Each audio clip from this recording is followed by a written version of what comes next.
all of you for joining us this evening. I'm Niala Boodhoo. I host our Axios podcast, One Big Thing, and a sneak peek, if you'd like to be part of this week's show. Tomorrow I'll be interviewing the head of the UAW, Shawn Fain, right here at Axios House. So if you want to be part of that, please RSVP and join us tomorrow. Thank you so much for being with us this evening and this day for our first day of Axios House. And we're going to wrap things up with our final guest for this evening, Washington Congresswoman and Dee's CCC Chair, Suzan DelBene. Congresswoman, thank you for being here.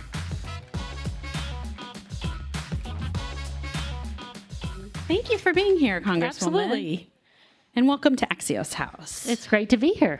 So at Axios, we don't like to bury the lead, so I feel like we should just get straight to it. And let me just ask, are Democrats going to take the House back? Absolutely. By how many seats? Are you I have this pin on. We need 4 more seats to take back the majority in the House of Representatives. So obviously we want more, but we got to make sure we win for it, take back the gavels, and make Hakeem Jeffries Speaker Hakeem Jeffries. And what state do you think is going to be the state that we're going to be watching here? Well, this is actually a great question because people don't realize that we have races all over the country. Sometimes people think of the Senate, there's a handful of races or swing districts, but we have incredible opportunities in California and New York and Iowa and Nebraska and Alabama. So huge opportunities all across the country. I'm very excited, but I think we have many opportunities to take back the House with great candidates who are running in these battleground districts. Congresswoman, today we've been talking at Axios House about working class voters, and I wanted to start by talking about a district here in Illinois. As a former Illinois resident, I always watched and covered districts like Illinois 17th, which is out in the Quad Cities, and that's being very heavily targeted by both parties.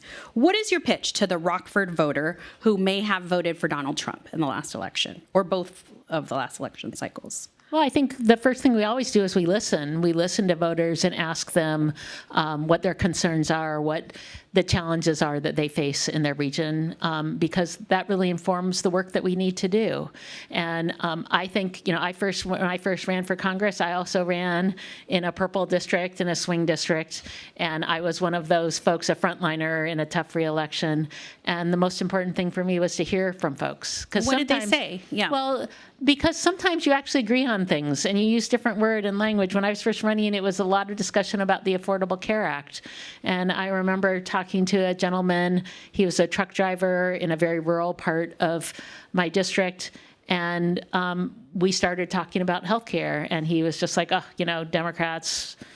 And then I said, well, tell me what it is that you want to see from healthcare. Do you think we should, make sure that we cover pre-existing conditions? And he's like, yes. And should we make sure kids stay on their parent? And he said, yes. And so we started talking, and all of a sudden I'm like, well, those are the things we're fighting for. And we had a great conversation. And because when you talk to people, you realize you agree on a lot more than you think. When it's kind of, you're on this team, you're on that team, you don't learn. And that's what I think the heart of our policy really comes from these battleground districts, where you learn, you try ideas out, you hear differing points of view, because I actually think hearing differing points of view makes you a better legislator. You learn and work through issues to put together the best policy for your entire district and for the entire region. And frankly, I think it's representative of the country. And that's why I think we have incredible opportunity in these battleground districts, because we have candidates who are listening to folks who are talking about what they need to do to help folks in their region. And so it becomes less about an individual party and much more about having someone who's truly representative of their district and coming to Washington, D.C. to fight for them. That said, when we're talking about the presidential race, how worried are you about the prospect of a different type of appeal it is to a voter now that it's candidate Harris versus Joe Biden? I don't think it's too controversial to say that Scranton Joe definitely had like a different kind of appeal than Kamala Harris would. But I do think when on the House side, they're listening to who is the House member, either the incumbent or the candidate running. I mean, if you think about the House, we have 435, districts across the country. We have each race they're running every 2 years. We've got folks running in pieces of states. So even in blue states or red states, there could be, more purple districts in there that are part of the key of the majority in the House. And they're talking about the issues that matter there. People want governance to work. If there's one thing I hear across the country as I travel, folks want folks working to solve problems for them. They want governance to work, and they want to hear from folks what they're going to do to actually govern and make a difference in their lives. That's what makes the difference. Yes, the top of the ticket is important. There's huge enthusiasm for Vice President Harris. You're going to see that here. We've seen it already. But when we're talking about members of Congress running, it's very much, what are you going to do for my family in our region to make a difference? Do you think, given that enthusiasm, you would like to see, how much are you hoping you're going to get Tim Walz or Kamala Harris to campaign specifically for some of these competitive House races? And I'm thinking, let's just talk about here in the Midwest. Do you feel like you are going to get them in states that may not be as much battleground states? Well, first of all, our candidates are running their campaigns. Some of them will want folks to come out. Some of them won't. Some of them will want to make sure they're focused on local issues. We have folks running in states that are not going to be battleground district or battleground states for the presidential election, but might be important from a House perspective.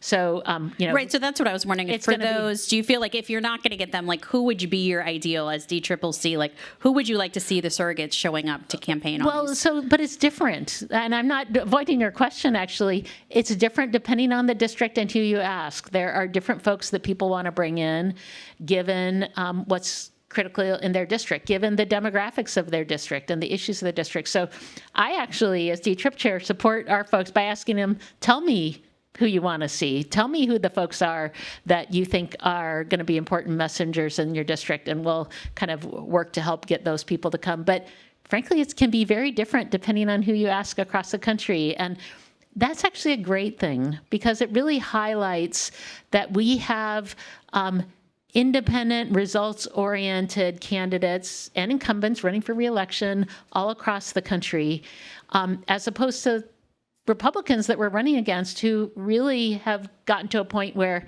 if you have any differing point of view, you're kicked out of the party, and it's all about blind loyalty to Donald Trump. And so I do think that's one of the huge things that is an advantage for us, is our ability to make sure we have folks who are going to really run and fight for their districts, who are listening, and whose focus is on the needs of their communities, and they're willing to speak up even if it may be different than what other folks they hear across the country are talking about. So given that it is a Big Ten, as you said, there might be some people who don't necessarily want the presidential candidates in their district. Now that we have seen the top of the ticket change, has that changed? Are you hearing from more candidates saying we want them? It's changed a little bit. I think what we've seen in the biggest difference has been on the ground with enthusiasm and energy, folks turning out to volunteer, to knock on doors. We've seen increases in fundraising for folks across the country and for the DCCC.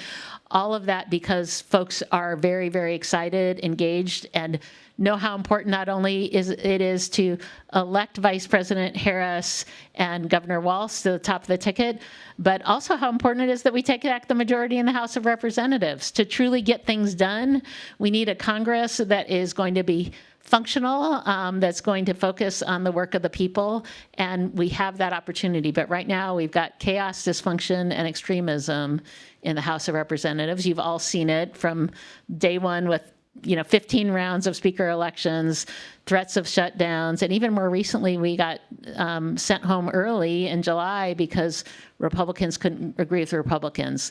Those are the things that drive people at home crazy. They are like, we need you to get work done that can make a difference for us.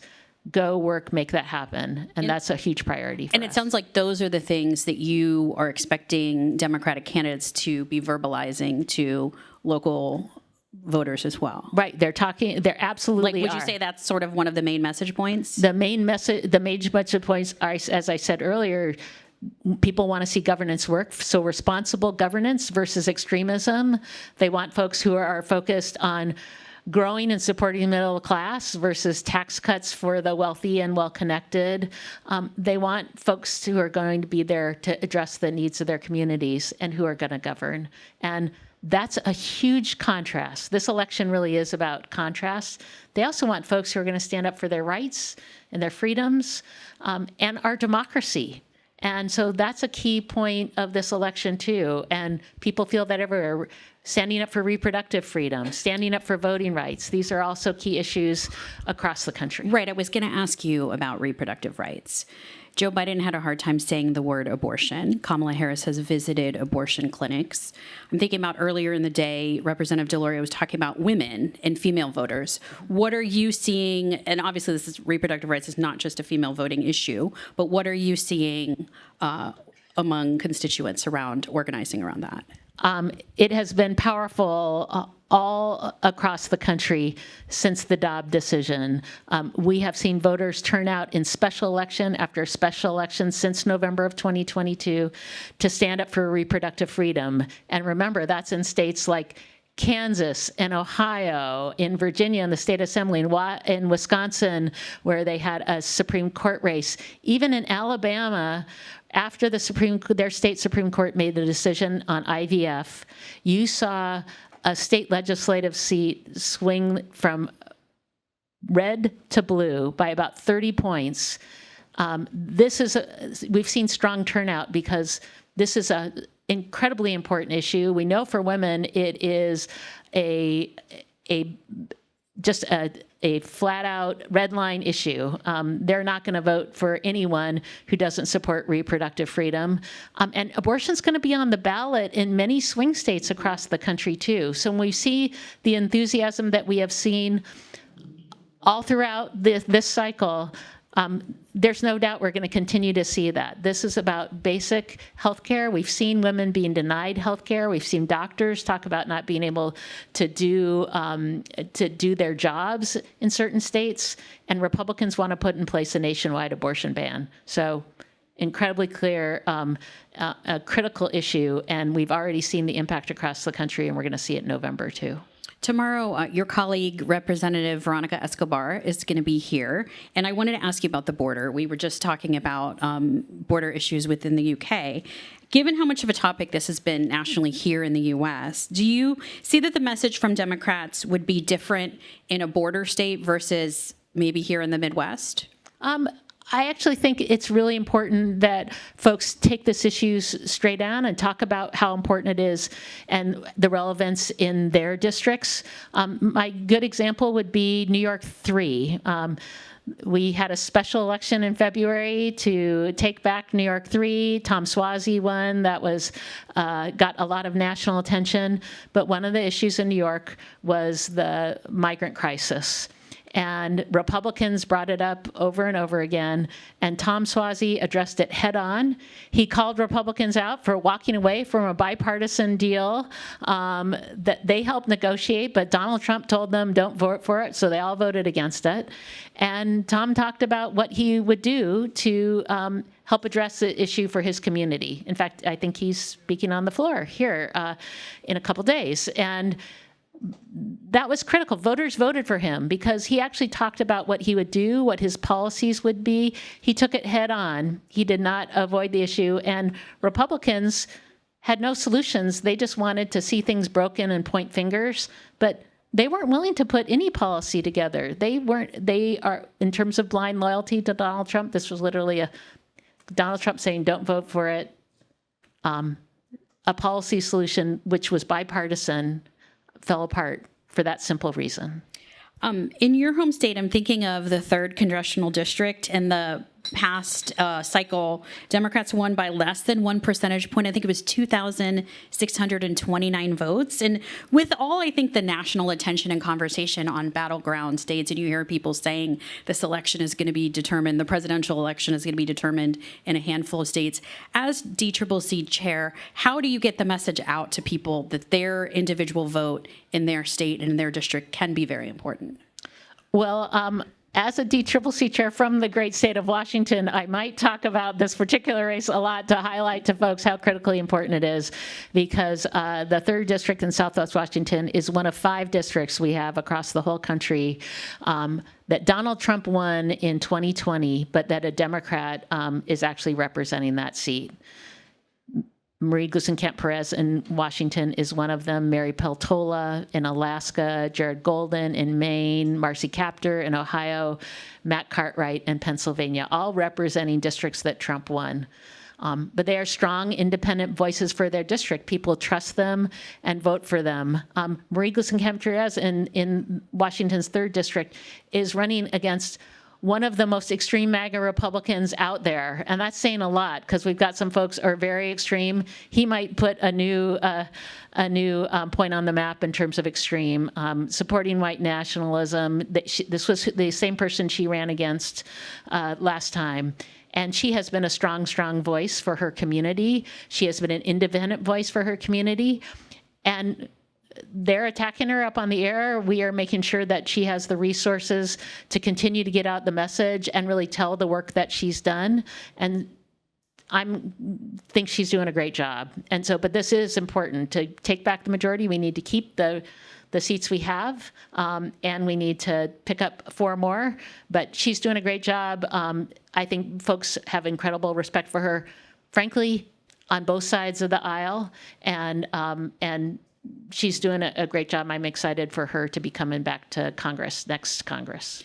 At Axios, we like to end on one fun thing. So I wanted to ask you, we were talking backstage about your former career as a high school football referee, and I just wanted to ask what your take was. I don't know how much you were watching the Olympics, but on the gymnast, the bronze medal situation, like as a referee, what are your thoughts? Well, very different because, referee versus the judging system. I don't understand the judging system in gymnastics.